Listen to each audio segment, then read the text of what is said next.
Hello and welcome to IAMC Radio and Podcast. Great to be here. Today we're going to explore the top news headlines for April 15th. Yes, quite a few significant stories breaking around the world. We've got a range of things today, everything from diplomatic tensions, across continents, to legal cases, and even shifts in global markets. It really does give a snapshot of what's happening right now.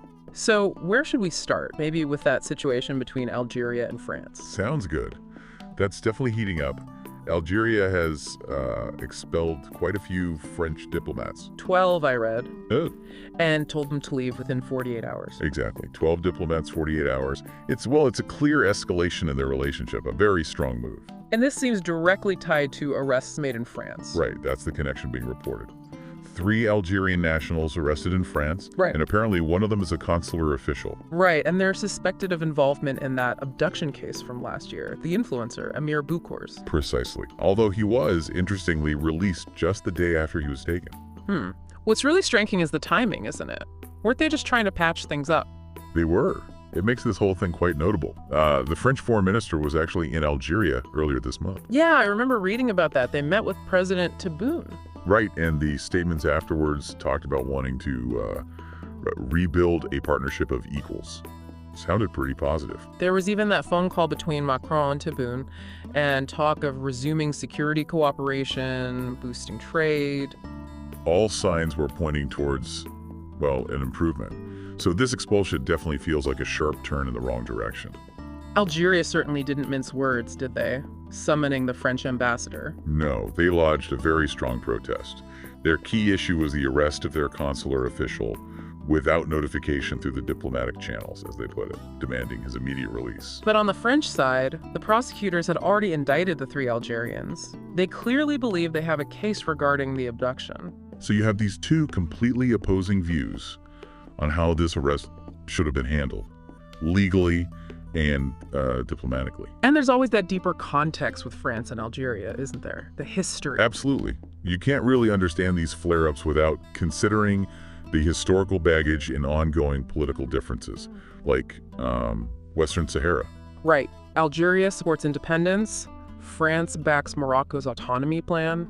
That's a big one. It is. And there have been other little frictions recently, too.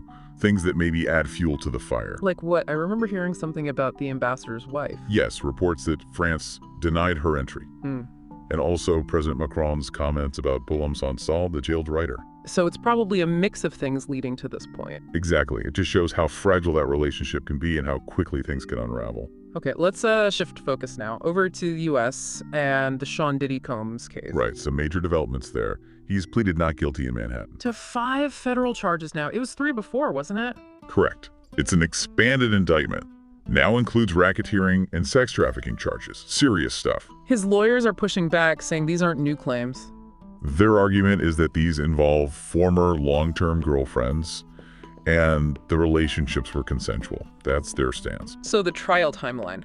Jury selection soon. Scheduled to start May 5th, with opening statements penciled in for May 12th. But maybe a delay. The defense might ask for one, possibly 2 weeks. They want to review emails from an alleged victim, apparently quite a lot of them.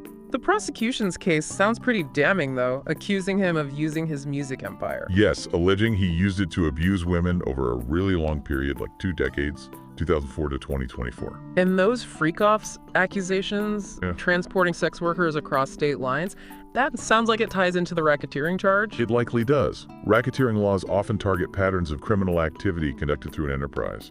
And yes, the details alleged are very disturbing. And he's been detained this whole time, since September. That's right, held in a Brooklyn jail. Plus, he's facing several civil lawsuits alleging sexual abuse too. His lawyer's maintaining innocence, though, saying everything was consensual. Yes, insists Combs never forced anyone, and that those freak-offs, as the prosecution calls them, were consensual events. But the prosecution is bringing up past incidents too, like that hotel assault from 2016. And of course, that video involving the singer Cassie, the one showing him dragging her. He apologized for that one, didn't he? Called the relationship toxic. Yes, a toxic, loving, 11-year relationship was the phrase used, I believe. It certainly highlights the complexities and, potential power dynamics involved. Definitely a case to watch. Okay, let's move across the globe again to Nigeria, the EFCC. Yes, the Economic and Financial Crimes Commission. They've arraigned a Chinese national in Lagos. Liu Bexiang, also known as Lo Liu. That's him, facing a one-count charge. What's the charge exactly? Providing false information to an EFCC officer, essentially lying to an official. And this supposedly happened back in December last year. Correct. The charge sheet says December 2024 and claims it violates the EFCC Act. How did he plead? Not guilty. So what happens now?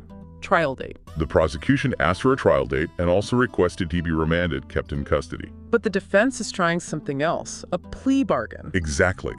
They told the court they started plea bargain talks with the EFCC, and they've also filed for bail. So the court's decision? Adjourned until June 23rd, 2025. That gives time to see how the plea bargain talks go. But for now, he's been ordered remanded. Right, quite a wait then. Now, shifting focus to the Middle East, specifically Gaza, Hamas is looking at a new ceasefire proposal. Yes, they've confirmed they received a new proposal from mediators, and their leadership is studying it. How did they describe their approach? They said they're studying it with great national responsibility. Basically saying they're taking it seriously. A response will come after internal talks. Have they repeated their conditions, what they need for a deal? They have. The usual points. A permanent ceasefire, full Israeli withdrawal from Gaza, a real prisoner exchange, a serious reconstruction plan, and lifting the blockade. Those remain their core demands. Weren't there reports earlier that they rejected Israel's demand for them to disarm? Yes, that was reported. Al Jazeera mentioned a senior Hamas official saying they got a proposal from Egypt, but were told no deal without disarmament. And their response to that? The official reportedly said Hamas's weapons were not subject to discussion. So that remains a major sticking point, it seems. Who's mediating these talks again? Egypt, Qatar, and the United States. They're trying to bridge the gap in these indirect negotiations after earlier efforts failed. The UN is calling for action too, right? Yes, a UN spokesman urged the immediate release of all hostages and a new halt to the fighting, emphasizing civilian protection and aid access. But the fighting hasn't stopped. Israel resumed strikes in March.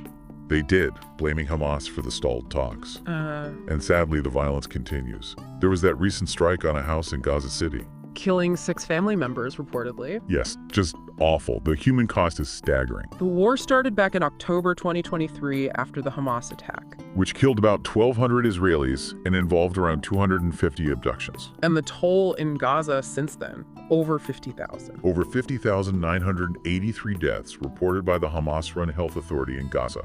A huge number, with a majority stated to be women and children. Truly catastrophic. Let's turn to Europe now. Hungary. There's been a controversial new law passed. Yes, a constitutional amendment, actually. Yeah. It gives the government power to ban public events organized by LGBTQ+ communities. Passed by a pretty wide margin. It did. 140 votes for, 21 against. Mostly along party lines, with the ruling Fidesz-KDNP coalition pushing it through. What's their justification for this? They argue that children's rights to moral, physical, and spiritual development take precedence over other rights, except the right to life. This builds on existing laws, doesn't it? The one banning promotion of homosexuality to minors. Exactly. That child protection law already exists. This amendment seems to specifically target public gatherings, like pride events. And there are some concerning details. Facial recognition.